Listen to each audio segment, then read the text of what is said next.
తెలుగు రాజకీయాల్లో ఇప్పుడు ఒకటే చర్చ. జూనియర్ ఎన్టీఆర్ పాలిటిక్స్ లోకి వస్తారా?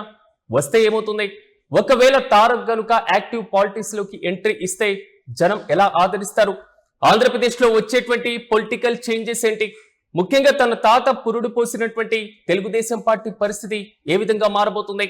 ఈ ప్రశ్నలన్నిటికీ సమాధానం దొరకాలంటే లెట్స్ వాచ్.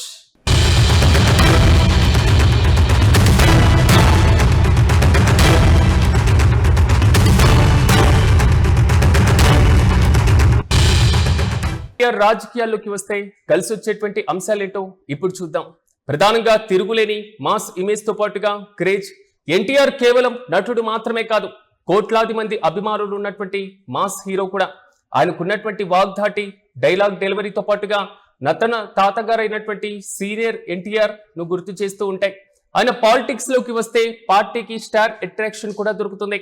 యువతను, ముఖ్యంగా న్యూ ఏజ్ ఓటర్లను తన వైపు తిప్పుకోవడానికి తారక్ ఇమేజ్ ఒక పెద్ద ఆయుధంగా మారుతుంది. ఇక జూనియర్ ఎన్టీఆర్ కు అసలైనటువంటి బలం తన తాత నందమూరి తారక రామారావు వారసత్వం. తెలుగు రాజకీయ చరిత్రలో నందమూరి తారక రామారావు మరి ముఖ్యంగా తిరుగులేని శకం. జూనియర్ ఎన్టీఆర్ రూపంలో గాని, గంభీరమైనటువంటి గొంతులో గాని అచ్చం తాతగారి పోలికలే కనిపిస్తాయి. ఆయన రాజకీయాల్లోకి వస్తే ఒక సెక్షన్ ఆఫ్ క్యాడర్ లో ఒక కొత్త ఉత్సాహం వస్తుంది. అసలైన నందమూరి వారసుడు వచ్చాడు అనేటువంటి సెంటిమెంట్ క్షేత్రస్థాయిలో రాజకీయ పరిస్థితులను సమూలంగా మార్చివేస్తుంది. ఇక తిరుగులేని ప్రసంగాల హోరు కూడా జూనియర్ ఎన్టీఆర్ కు అదనపు బలం. 2009 ఎన్నికల్లో జూనియర్ ఎన్టీఆర్ తన మైక్ పవర్ ఏంటో చూపించారు. ఇప్పుడు ఆయన మరింత పరిణితి చెందినటువంటి వ్యక్తి. ప్రత్యర్థుల విమర్శలను తిప్పికొట్టడంలో, ప్రజలను తన వైపు తిప్పుకోవడంలో ప్రసంగాలన్నీ కూడా తారక్కి కొండంత అండగా నిలుస్తాయి.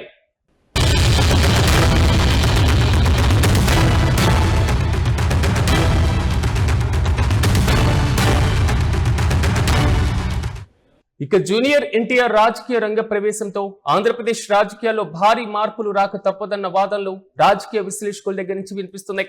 ముఖ్యంగా జూనియర్ ఎన్టీఆర్ ప్రభావం తన తాత స్థాపించినటువంటి తెలుగుదేశం పార్టీ పైనే అధికారంగా ఉంటుందంటూ కూడా ప్రధానంగా వినిపిస్తుంది. అయితే తారక్ పొలిటికల్ ఎంట్రీతో తెలుగుదేశం పార్టీలో అంతర్గత నాయకత్వ ఘర్షణలు తప్పకపోవచ్చు. ప్రస్తుతం తెలుగుదేశం పార్టీలో నారా కుటుంబం చేతిలోనే కనబడుతుంది. అయితే లోకేష్ భవిష్యత్తు నాయకుడిగా దూసుకుపోతున్నారు. ఇలాంటి సమయంలో జూనియర్ ఎన్టీఆర్ ఎంట్రీ ఇస్తే పార్టీలో నారా వర్సెస్ నందమూరి అనేటువంటి అంతర్గత పోరు కూడా మొదలయ్యే అవకాశాలు కనబడుతున్నాయి. ఇద్దరు యువ నేతల మధ్య ఆధిపత్య పోరు నడిస్తే అది తెలుగుదేశం పార్టీ ఉనికికే ప్రమాదకరంగా మారొచ్చు.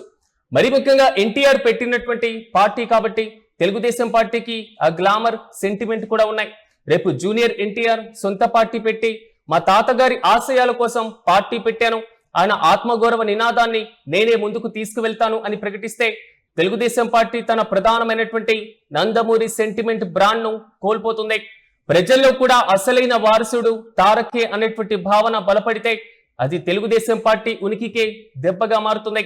మరోవైపు తెలుగుదేశం పార్టీలోని కొంతమంది ముఖ్య నాయకులు, ముఖ్యంగా నందమూరి కుటుంబం పట్ల సానుభూతి ఉన్నటువంటి నాయకులు జూనియర్ ఎన్టీఆర్ వెంట నడిస్తే ఛాన్స్ కూడా కనబడుతుంది. ప్రధానంగా తెలుగుదేశం పార్టీకి సాంప్రదాయంగా ఉన్నటువంటి బలమైన ఓటు బ్యాంకులో జూనియర్ ఎన్టీఆర్ భారీగా చీలిక తెచ్చేటువంటి అవకాశాలు కూడా కనబడుతున్నాయి.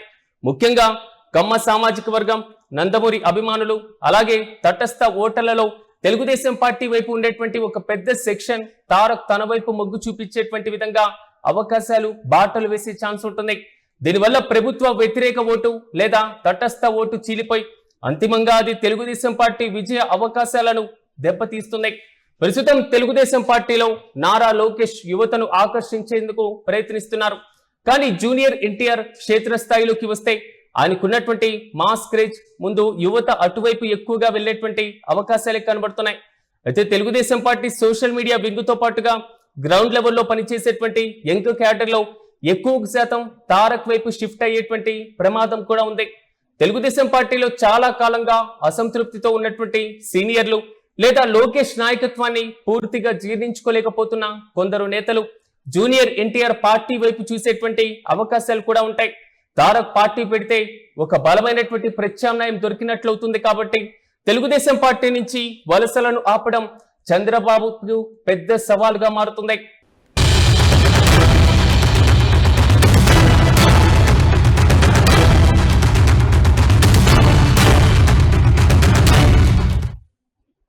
ఫైనల్ గా జూనియర్ ఎన్టీఆర్ రాజకీయాల్లోకి వస్తే తెలుగుదేశం పార్టీకి వచ్చే కాలం మొత్తం కూడా గడ్డు కాలమని అంటున్నారు రాజకీయ విశ్లేషకులు. ఆయన సొంతంగా పార్టీ పెడితే తెలుగుదేశం పార్టీలో జరిగేటువంటి పొలిటికల్ డ్యామేజ్ చాలా ఎక్కువగా ఉంటుంది. ఒక రకంగా చెప్పాలంటే అది తెలుగుదేశం పార్టీ పునాదులను కదిలించే అంతటి ముప్పుగా మారవచ్చు. మరి భవిష్యత్తులో ఇలాంటి పరిస్థితులు రాకుండా తెలుగుదేశం పార్టీ ఎలాంటి వ్యూహాలు రచిస్తుందో మనము వేచి చూడాలి.